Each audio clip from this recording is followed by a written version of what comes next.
Hop, akalar, kimda So'ng Pro mashinasi bo'lsa yoki usta akalar diqqatiga ham, misol uchun DTP bo'lib qoldi deylik, mashina aerobagi otib chiqqan bu yoqdan mana. Buni o'zini So'ng Pro'ni aerobagi yo'q ekan, rulniki. Bunga ko'zi torttirsa, hozir o'rtada signal chalish qattiq bo'lib qoladi, chalmay ham qoladi, xunuk ham bo'lib qoladi. Bunga chempionnikini perdelka qilib qo'yvorsa bo'lar ekan, chempionnikini.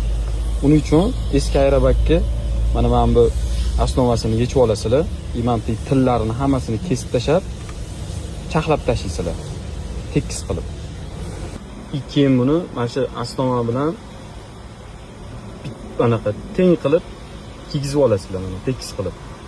O'shanda signal chalishga zazor ham qoladi, bezzazor turadi. Kiygizib olganingizdan keyin xohlasanglar payka qilib qo'ysanglar bo'ladi, xohlasanglar aktivixni samolyot urib qo'ysa, menimcha yaxshiroq tursa kerak, ya'ni ingichka. Mana chiroyli qilib samolyot urib oldik. Endi buni joyiga tiqib qo'yamiz. Mana joyiga tiqib qo'ydik. Bezazor bo'lib yaxshi keldi. Bosilishlari ham yumshoq bo'ldi.